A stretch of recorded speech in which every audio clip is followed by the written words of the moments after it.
Hello दोस्तों, मैं हूं आपका दोस्त निर्भय। और आज की जो वीडियो है बहुत ही कंफ्यूज करने वाली टॉपिक के ऊपर है, जो कि बिगिनिंग लेवल पे सभी लोगों को कंफ्यूज कर देता है।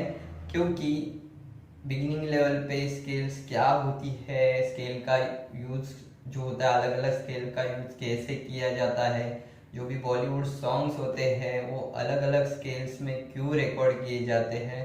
तो बेसिकली स्केल्स क्या होती है, स्केल्स कितनी होती है और उसको कैसे आपको समझना है, वो मैं आज इस वीडियो में आपको बताने वाला हूँ।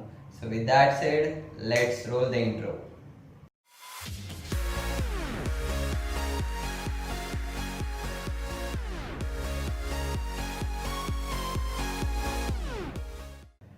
सो जैसे कि हमारे इंडियन क्लासिकल म्यूजिक में 12 सुर होते हैं, उसी तरह वेस्टर्न म्यूजिक में भी 12 ही स्वर होते हैं।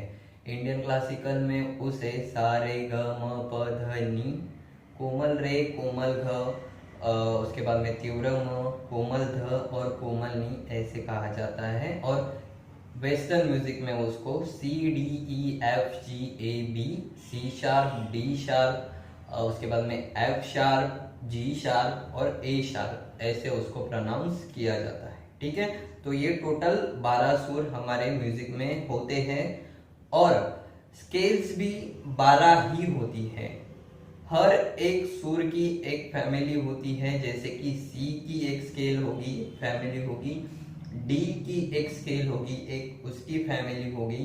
तो ऐसे टोटल हमारे म्यूजिक में 12 स्केल्स होती है। ठीक है, तो अभी मैं आपको ये बताऊंगा, जो भी मैं आपको स्केल्स के बारे में बताने वाला हूँ वो मैं आपको एक आपका जो हमारा रियल लाइफ एक्सपीरियंस होता है या फिर रियल लाइफ एग्जांपल देके मैं आपको स्केल्स समझाने वाला हूँ, जो कि फैमिलीज को रिलेट करते हुए।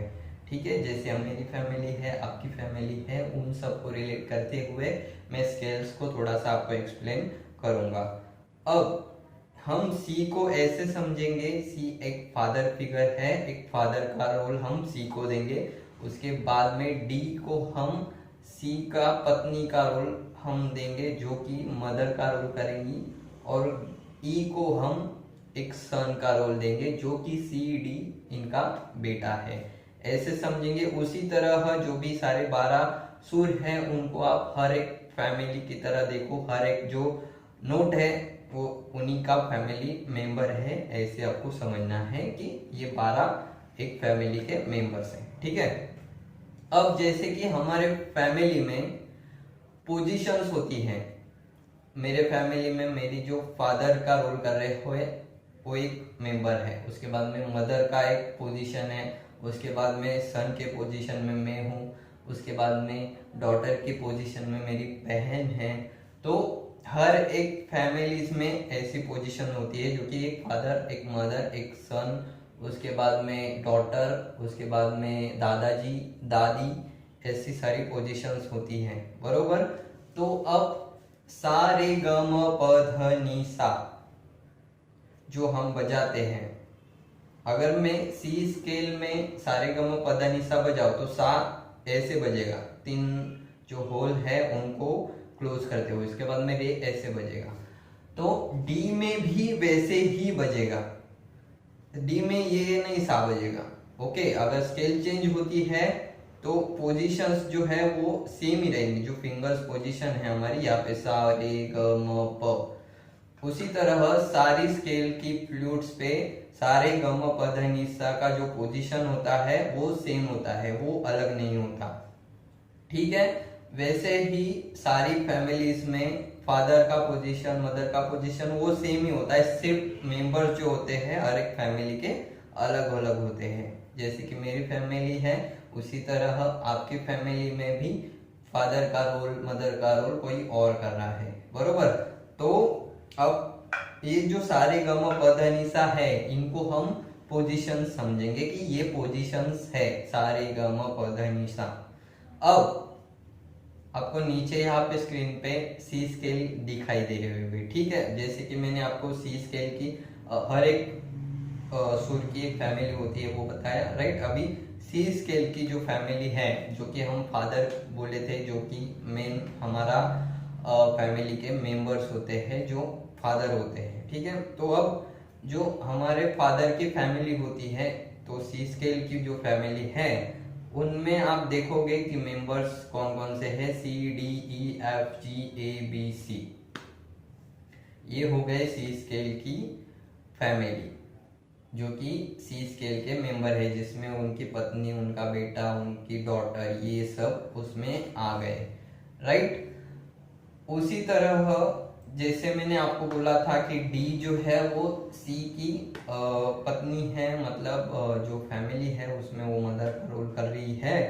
तो आप अभी डी की जो फैमिली होगी, लाइक अगर आपकी मेरी मदर है, ओके, तो मेरी मदर की भी एक फैमिली होगी, जिसमें कि उनके फादर होंगे, उनकी मदर होंगी, उसके बाद में उनके भाई होंगे जिसको हम मामा कहते हैं, उसके बाद में उनकी बहन होगी जिसको हम मौसी कहते हैं। तो जैसे हमारी फादर की एक फैमिली होती है, उसी तरह से हमारे मदर की भी फैमिली होती है, जहाँ पे जो पोजीशंस होती है, फादर की जो पोजीशन होती है वो कोई और कर रहा होता है, मदर की पोजीशन कोई और कर रहा होता है, सन की पोजीशन कोई और कर रहा होता है। उसी तरह स्केल्स में भी अभी आप डी की स्केल देखेंगे तो सा का जो रोल कर रहा है वो डी कर रहा है, रे का रोल ई कर रहा है, ग का रोल एफ शार्प कर रहा है, म का रोल जी कर रहा है, प का रोल ए कर रहा है, ध का रोल बी कर रहा है, नी का रोल सी शार्प कर रहा है, और सा जो है फाइनली फिर से डी है आ गया। तो ये हो गई डी की फैमिली, ठीक है, जिसमें मेंबर्स पोजीशन सेम है, सारे का पता नहीं सर, सिर्फ सुर जो है वो चेंज हो गए, राइट। तो ये हो गई डी की फैमिली। उसके बाद में मैंने ई को बोला था कि ई जो है सी डी इनका बेटा है, ठीक है। तो ई की जब शादी हो जाती है तो फिर ई जो है एक उस फैमिली का मेन मेंबर बन जाता है, जिसमें फिर ई जो है फादर का रोल करता है। उसके बाद में रे जो है सॉरी एफ शार्प जो है उनकी पत्नी का, जी शार्प जो है उनका बेटा, ऐसे फिर उनकी ई की जो है अलग फैमिली हो जाती है, जहां पे ई सा का रोल कर रहा है, एफ शार्प रे का रोल कर रहा है, जी शार्प ग का रोल कर रहा है, ए जो है म का रोल कर रहा है। तो अभी डिफरेंस देख रहे हो, ये सारे का म पदा नि सा ही बजेगा ई स्केल में, बट जो सुर होंगे वो अलग होंगे उसके।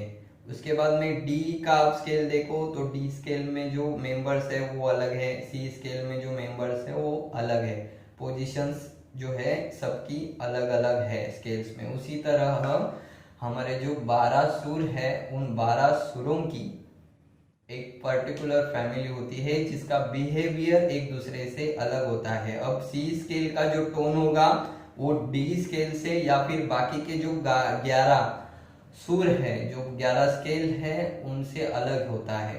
डी स्केल का जो टोन होगा वो बाकी सी से, ई से और बाकी जो 11 स्केल्स होती है उनसे उनका टोन अलग होगा। जैसे अगर मैं अभी सी स्केल में सारे गा मा पा धा नि सा आपको बजा के दिखाऊं,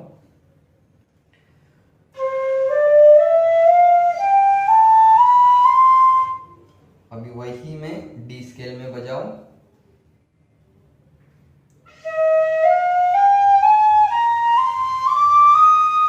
अभी मैं सी शार्प में फिर से वो बजाऊं,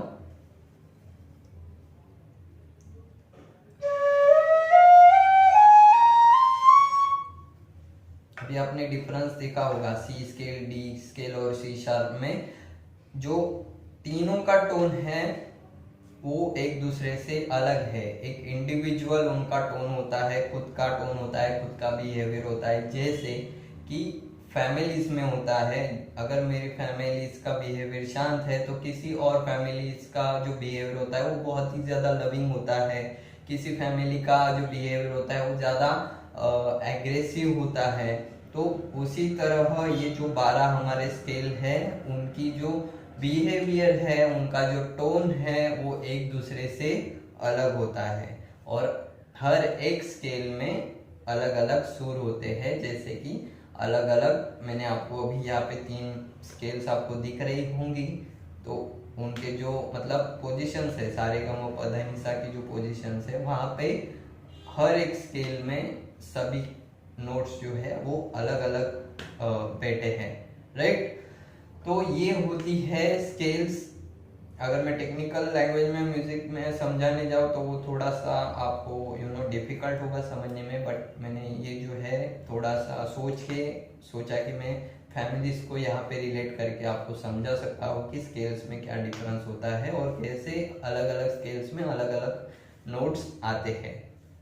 तो बस आपको यही समझना है कि हमारे म्यूजिक में 12 स्केल्स है और हर एक स्केल्स का बिहेवियर अलग होता है और हर एक स्केल में जो भी नोट्स होते हैं वो अलग होते हैं। जिस तरह से हर एक फैमिली में जो मेंबर्स होते हैं अलग होते हैं, बिहेवियर जो होता है वो अलग होता है, समझे। अभी जो भी कंपोजर होता है वो अलग अलग स्केल्स में क्यों गाने कंपोज करता है या फिर क्यों रिकॉर्ड करता है, वो इसलिए क्योंकि हर एक सॉन्ग का टोन, उसका बिहेवियर अलग होता है। ठीक है, हर एक सॉन्ग अगर आप देखेंगे, कोई सॉन्ग बहुत ही ज्यादा लविंग होता है, कोई सॉन्ग लोरी होता है, कोई सॉन्ग क्या बोल सकते हैं सैड होता है, कोई सॉन्ग बहुत ही ज्यादा जोश उसमें भरा होता है। तो इस तरह से अलग अलग बिहेवियर्स पे सॉन्ग बनाए जाते हैं। और उसी तरह जैसे मैंने आपको बताया कि हर एक स्केल का बिहेवियर, हर एक स्केल का टोन अलग होता है।